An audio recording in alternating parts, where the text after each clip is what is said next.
ఎన్నెన్నో బంధాలు ఎన్నెన్నో అనురాగాలు ఏమిటి జన్మా. ఏంటి పాట పడుతున్న శాంతి అనుకున్నా. ఈరోజు ఇంట్రెస్టమైన టాపిక్తో మేము ముందుకు వచ్చేసాను. ఇది రాఖీ పండుగకు సంబంధించిన టాపిక్. అన్న తమ్ముళ్ళు అక్క చెల్లెలు కొంతమంది దూరం ఉంటారు. అలాంటి ఒక ఇంట్రెస్టమైన టాపిక్. మాకు తెలిసిన ఒక అక్కకి లవ్ మ్యారేజ్ అంటే లవ్ మ్యారేజ్ అయ్యాక చాలా ఇద్దరు అన్నయ్యలు ఒక తమ్ముడు, వాళ్ళు మొత్తం నలుగురు అయితే ఒక అన్నయ్యని ప్రేమించి పెళ్లి చేసుకుంది. వాళ్ళు మా అమ్మ వాళ్ళ ఇంటి సైడ్ ఉండేవారు. అంటే ప్రేమించి పెళ్లి చేసుకుంటే ఆ పిల్ల లవ్ మ్యారేజ్ కదా, వాళ్ళు ప్రతి రాఖీల పండగకి ఆ అక్క ఏడ్చేది. గల్లీలో కూర్చుని మా అమ్మ వాళ్ళ ఇంటికాడ గల్లీలో కూర్చుని ఏడుస్తుంటే, రాఖీల పండుగ అప్పుడు ఎందుకు ఏడుస్తుందో తెలిసేది కాదు మాకు. ఏడుస్తుంటే గల్లీలో ఎంతైనా కానీ బయట కట్టినా కానీ ఇంట్లో రక్త సంబంధంలోకి ఒక్కరు ఉన్న వాళ్ళమే కట్టకపోతే ఎంతో ఫీల్ అవుతాం.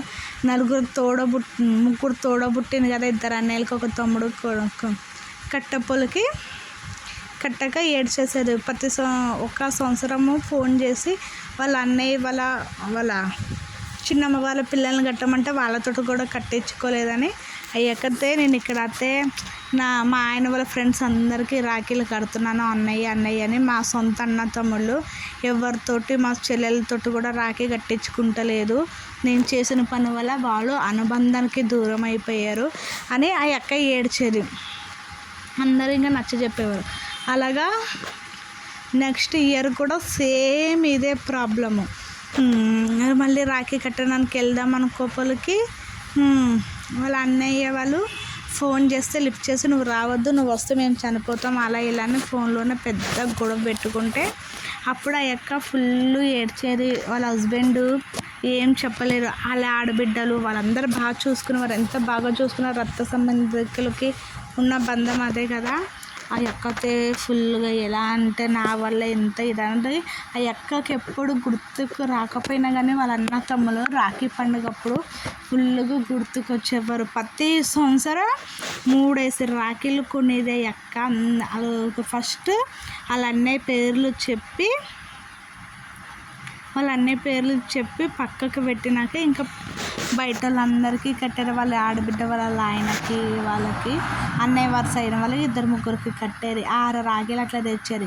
ప్రతిసారి అన్న తమ్ములకి ఆ రాఖీలు అలా 3 సంవత్సరాలు అయిపోయాయి. 3 సంవత్సరాలు అయినా వాళ్ళు రాఖీ కట్టించుకోలేదు. ఈ అక్కతో వాళ్ళు ఎందుకు మాట్లాడరు అంటే ఆ అక్క లవ్ మ్యారేజ్ చేసుకున్నాను ఒకటే క్యాస్ట్ కాదనేసి చేసి ఈ అక్క బాగా చదువుకుంది. సాఫ్ట్వేర్ వరకు ఏదో చదువుకుని సంథింగ్. ఈ అక్క బాగా చదువుకుని ఈ అన్న ఒక డెలివరీ బాయ్ కాబట్టి అందుకని వాళ్ళు ఎక్కువ సపోర్ట్ చేసేవారు కాదు. మళ్ళీ వచ్చేసి ఆ అన్న వచ్చేసి ఆంధ్ర, ఈ అక్క వాళ్ళది వచ్చేసి తెలంగాణ. కొద్దిగా సంప్రదాయాలు డిఫరెంట్ ఉంటాయి కదా అలాగనేసి. అయితే కొన్ని రోజులకి ఏమైంది, 3 ఏళ్ళు అయిపోయింది. 4వ ఏడు ఆ అక్కకి యాక్సిడెంట్ అయ్యి కళ్ళు తిరిగి పడిపోయింది. రాఖీ పండుగ 3 days ఉండగా యాక్సిడెంట్ అయ్యింది. అయితే కళ్ళు తిరిగి పడిపోతే ఈ అక్కకి కాళ్ళు ఫ్రాక్చర్ అవుతాయి. ఆ సంవత్సరం కూడా అమ్మాయికి కాళ్ళు రూపోయిందని కూడా వాళ్ళ చుట్టాలకి ఫోన్ చేసి చెప్తే, వాళ్ళ చిన్నమ్మ కూతురికి ఫోన్ చేసి చెప్తే వాళ్ళు ఏం చేశారంటే చూడడానికి కూడా రాలేదు. వాళ్ళ ద్వారాగా కూడా తెలిసింది.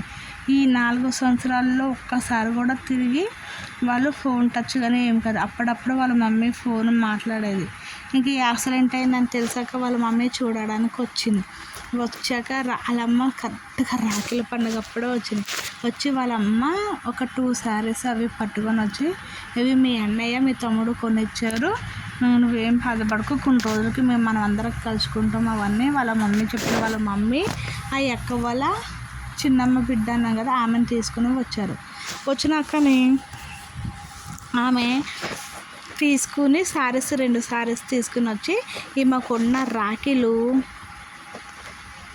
తీసుకుని వెళ్ళింది. చెల్లెలను కట్టమని చెప్తేనే వాళ్ళ మమ్మీ ఈ అక్కతోటి కాలి రూపాయి ఒకటి ఉంది, 4 సంవత్సరాల నా బిడ్డ నా బిడ్డ చాలా బాధపడుతుంది, నా బిడ్డకు నిజం చెప్పకూడదని ఈ ఆంటీ కొని తెచ్చి అబద్ధం చెప్పిందంట. ఆ విషయము ఈ అక్కకి ఒక 15 days అయినాక తెలిసిందంట. తెలిసిన వల్ల వీళ్ళ మమ్మీ ఈ అక్కని చూడడానికి వచ్చిందని వాళ్ళ మమ్మీని అంట వాళ్ళ అన్నయ్య వాళ్ళిద్దరూ వాళ్ళ తమ్ముడు ఫుల్గా కొట్టారంట. కొడితే ఆ ఆంటీ మస్తు ఏడ్చి ఆ ఆంటీ వాళ్ళ హస్బెండ్ లేకపోతే ఇంకా ఈ ఆంటీ ఏం చేయాలో తెలియక వాళ్ళ అన్న తమ్ముళ్ళు కొట్టపలకి ఈ అక్క దగ్గరకు వచ్చేసింది. ఈ అక్క దగ్గరికి రాపలకి ఈ అక్కకి కాలవన్నీ ఫ్రాక్చర్ అయినాయి కదా, చూసుకుంటూ ఉండేది. ఆ ఆంటీ ఎవరితో మాట్లాడినా కానీ ఒకప్పుడు రిచ్గా బతికిన వాళ్ళేమో ఈ ఆంటీ అందరితోటి మొహమాటంగా ఉండేది. ఈ అక్క అవన్నీ డెలివరీ బాయ్ కింద చేసి ఈ ఆంటీని బాగానే చూసుకునేవారు. అలా అవన్నీ వాళ్ళకి పెళ్ళి కానందుకు ఈ ఆంటీ వచ్చేసిన ఒక 20 days వరకు వాళ్ళకి ఫుడ్కి ఇబ్బంది అయిపోయి వాళ్ళ అమ్మని ఎత్తుక్కుంటా వాళ్ళ ముగ్గురు అన్న తమ్ముళ్ళు వచ్చారు.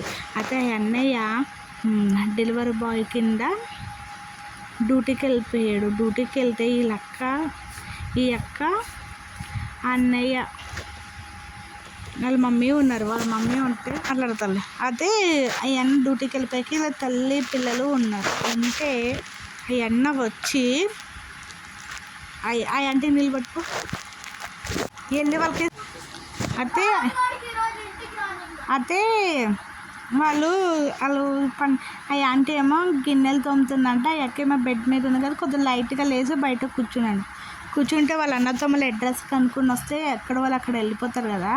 వెళ్ళిపోయినప్పుడు ఆ ఆంటీ దగ్గరకు వచ్చి ఆ ఆంటీ గిన్నెలు తవ్వడం చూసి ఆ చిన్న గల్లీ వల్ల ఆ ఆంటీని చూసి ఆ అక్కని చూసి వాళ్ళ అన్న తమ్ముళ్ళతో మస్తు ఏడ్చి ఎందుకు ఇంత పరిస్థితి తీసుకొచ్చుకున్నావు, అలాగమ్మ మమ్మల్ని వదిలేసి వచ్చావమ్మా, మేము కొట్టడం తప్పే అమ్మ, నీ కాలు పట్టుకుంటామమ్మా, మన ఇంటికి రామ్మా అంటే నేను రాను, నన్ను కొట్టారు, నేను మా బిడ్డని చూసుకోవాలి, నా బిడ్డ ఇప్పుడు అసలే కాలు ఇరిపోయి ఒకటి ఉంది, దాంట్లో నా కూతురు ప్రెగ్నెంట్ కడుపుతోటి ఉంది, నా కూతురుని చూసుకునేది ఎవరు, నేను రానా నా ఆంటీ. ఈ అన్న వాళ్ళేమో రావాలి, నువ్వు రాకపోతే నువ్వు ఊరుకోమంటే ఆ ఆంటీ ఒక షరతు పెట్టింది. ఎట్లా అంటే నువ్వు ఇద్దరు పిల్లల్ని చెల్లెల్ని బావను కూడా తీసుకుని వస్తే చెల్లెలకు మంచిగా అయ్యే వరకు అప్పుడు నేను వస్తానంటే అతను వద్దంట. చెల్లెలు వద్దు ఏమొద్దు మనం వెళ్ళిపోవచ్చు, చెల్లెలు మనకు లేదు మమ్మీ నువ్వు రా అంటే మీకు అన్నం వండడానికి బట్టలు ఉతకడానికి మీకు ఒక పని మనసు కావాలి, అందుకని నన్ను తీసుకెళ్తున్నారు అలా ఇలా అని వాళ్ళ మమ్మీ ఇలా అని చెప్పారంట. చెప్తేనే వాళ్ళు వద్దు ఏం కాదు నీకు అట్లా ఇట్లా అని చెప్పిన వల్ల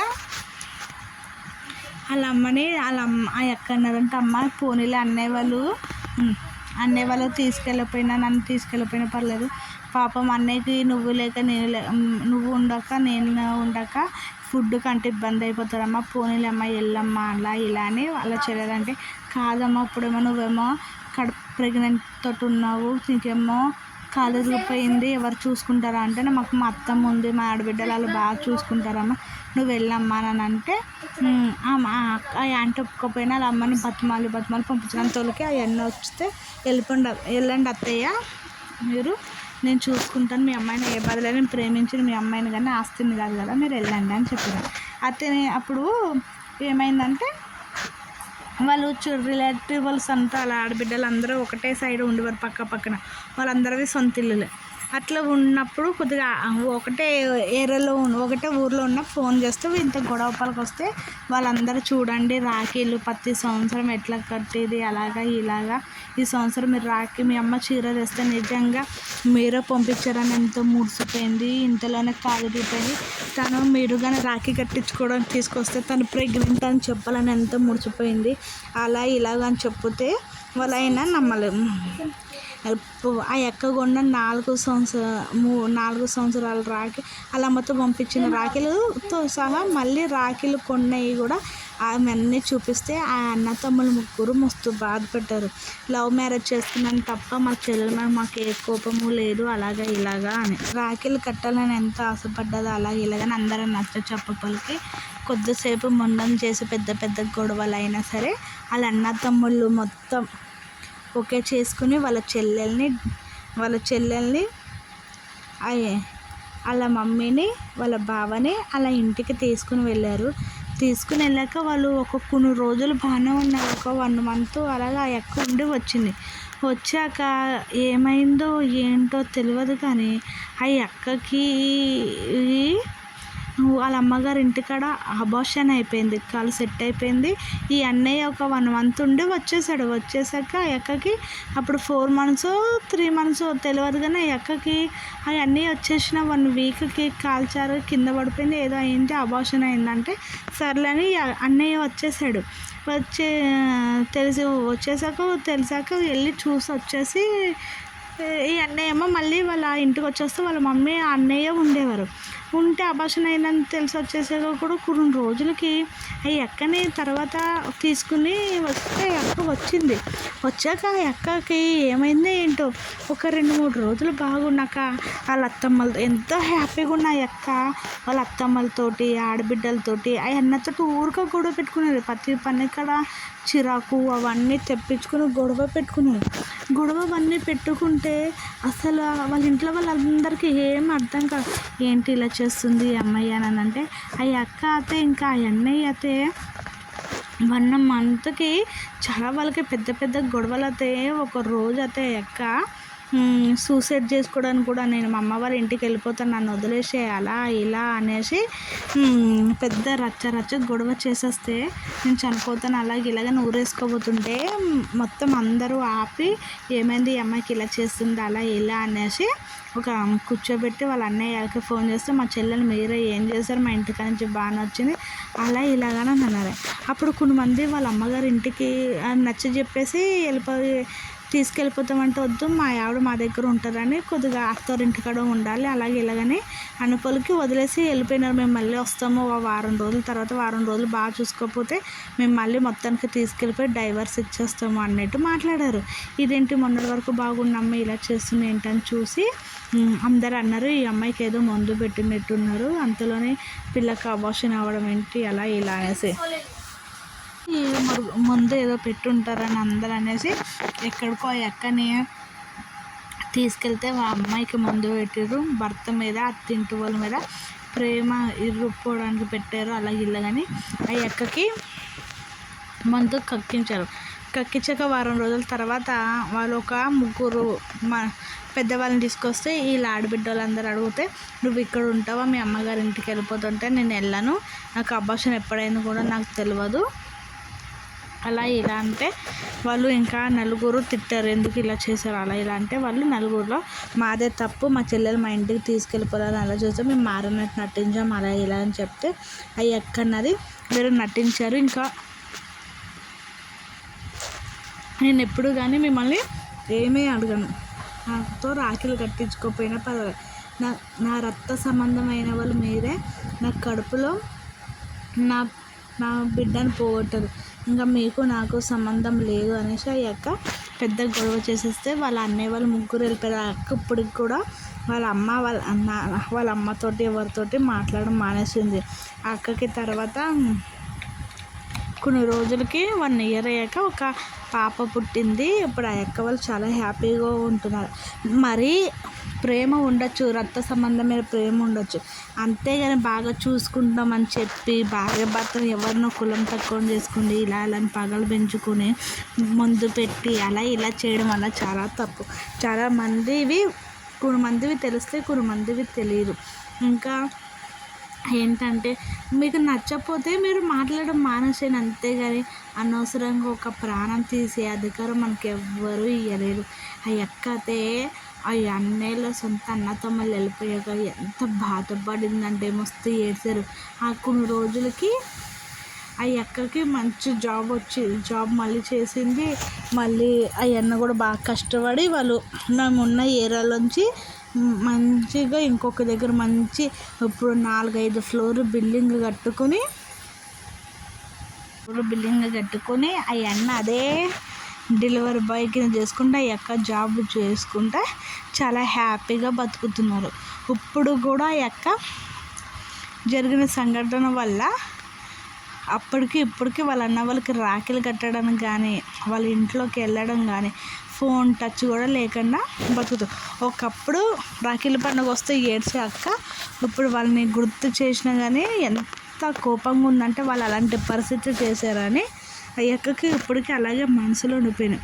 ఇలాగ చాలామంది తోడబుట్టిన వాళ్ళని దూరం పెడుతూ ఉంటారు, కానీ వాళ్ళ లోపల ఉన్న ప్రేమను మాత్రం ఎంత విధిగా దాచిపెట్టుకోవాలో. రక్త సంబంధం అన్నది అది ఒక అనుబంధం, అదంతే. ఉన్న వాళ్ళకి ఉన్నారని బాధ, లేని వాళ్ళకి లేరన్న బాధ. ఇలాంటి టాపిక్స్ కోసం మన ఛానల్ సబ్స్క్రైబ్ చేసుకోండి, లైక్ చేయండి, కామెంట్ కూడా చేయండి ఇలాంటి ఇంట్రెస్ట్మైన టాపిక్స్ కోసం. ఇంకా రాఖీ బంధం కోసం చెప్పాలి అంటే అదొక ఎమోషనల్. కొంతమంది ఏమనుకుంటారంటే రాఖీ కట్టి బంగారం, డబ్బులు, చీరలు, నగలు తీసుకెళ్ళడానికి, కానీ ఆ రాఖీ కడితే మాకు ఒక అన్నయ్య, ఒక తమ్ముడు ఉన్నాడు, మాకు వెనకాల ఒక సపోర్టు ఉంది అనేది చెప్పేదే రక్షాబంధం. దాని గురించి ఎన్నిసార్లు చెప్పినా, ఎన్ని జన్మలెత్తినా ఆ బంధం అలాగే ఉంటుంది. మట్టిలో కలిసిపోయే వరకు మనతో తోడుండేది.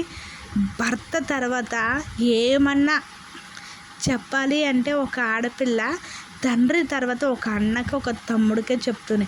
ఎక్కువ వాళ్ళకి ఎంత కోపం ఉంది, ఎంత దేశించని, కానీ అన్నకి ఒక తమ్ముడికి దెబ్బ తెలిగింది అంటే ఆ ఆడపిల్ల కళ్ళంట నీళ్ళు తిరుగుతూనే ఉంటాయి. 24 గంటల కోసం తను ఎంత బిజీ లైఫ్లో ఉన్నాయి, ఎంత హ్యాపీగా బతుకుని రోజులు ఒక్కసారన్నా మా అన్నయ్య ఏం చేస్తున్నాడో, మా తమ్ముడు ఏం చేస్తున్నారో, నా పుట్టింటోళ్ళు ఎలాగున్నారో అని తలుచుకుంటూనే ఉంటుంది. ఆమె లవ్ మ్యారేజ్ అవని, అరేంజ్ మ్యారేజ్ అవని, ఏదన్నా అవని, అది రక్త సంబంధానికి ఉన్న బంధం. ఉంటారంటే వాళ్ళ తోడబుట్టిన వాళ్ళకి కట్టచ్చు, కానీ తన భార్య వెళ్ళి తన అన్న తమ్ముళ్ళకి కట్టకూడదు. ఎప్పుడో చిన్న